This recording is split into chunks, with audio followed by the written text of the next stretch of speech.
and welcome to Tuesday Talks, brought to you by General Practice Solutions. I'm your host Jenny, and each week we explore practical solutions that help primary care organisations run smoothly, stay compliant and focus on delivering excellent patient care. Today we're turning our attention to an area that can be both time-consuming and emotionally charged for teams: complaint handling. To guide us through how primary care organisations can improve their complaint process and reduce stress for staff, I'm joined by Molly from General Practice Solutions. Molly, thanks for being here. Thanks, Jenny. It's great to join you. So let's start with the basics. Why is complaint management such a critical issue for primary care organisations right now? The complaints are a vital part of service improvement. But in reality, many practices and PCNs find themselves overwhelmed by the time and sensitivity required to handle them properly.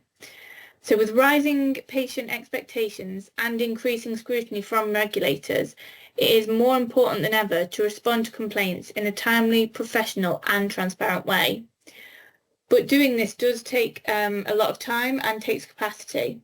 And while clinical and management teams are already stretched, complaints can fall to the bottom of the list, which only makes things worse.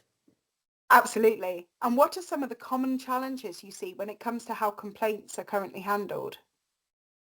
One of the biggest challenges is inconsistency. This is in process, tone and documentation. So some organisations have no clear lead or policy, whereas others rely on whoever has time to respond. We also see delays due to unclear responsibilities or because evidence gathering takes too long. This often leads to escalations that could have been avoided with quicker, more structured responses. The other issue is emotional strain. Handling complaints, especially those that feel personal, can be draining for staff and affect the morale. So how does General Practice Solutions support primary care organisations with this? So we can assist primary care organisations with this as we offer a remote complaint management service, which is designed specifically for GP practices and PCNs.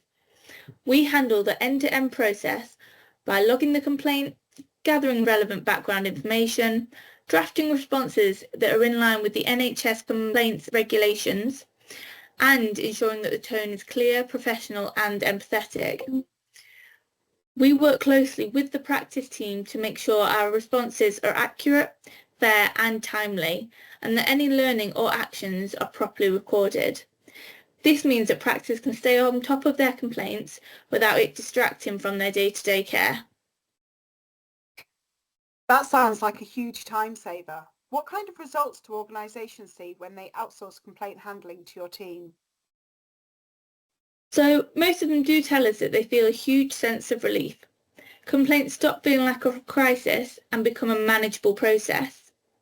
We help with reducing response times, avoiding unnecessary escalations, and improve consistency in communication. Because we keep a clear audit trail, practices feel more confident in meeting their obligations if they're ever audited or inspected. So if a practice or a PCN is unsure whether they need support, what signs might indicate it's time to consider outsourcing complaints? So if responses are regularly late, inconsistent in tone, or handled by whoever happens to be free, this is what we say would be a sign that the process isn't working. So if you've currently had a complaint escalate to NHS England or to the Ombudsman and it's caught you off guard, that's another clear warning.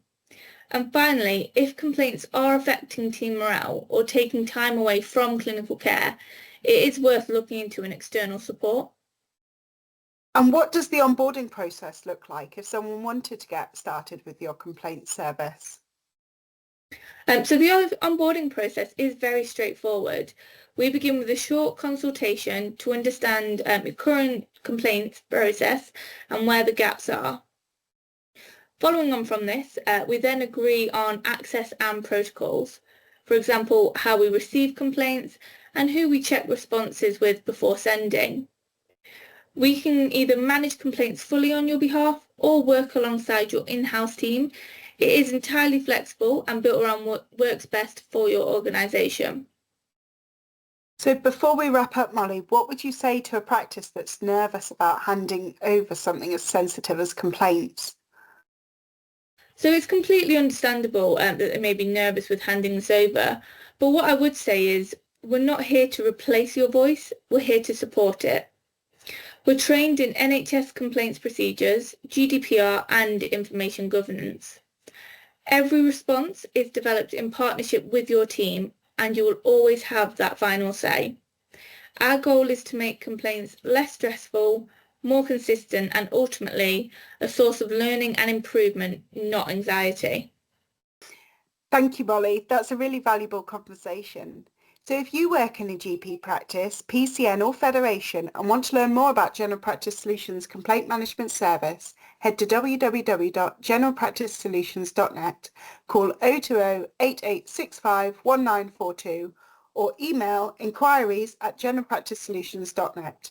Thanks again for listening to Tuesday Talks. We'll be back next week with more ideas to help your primary care organisation thrive.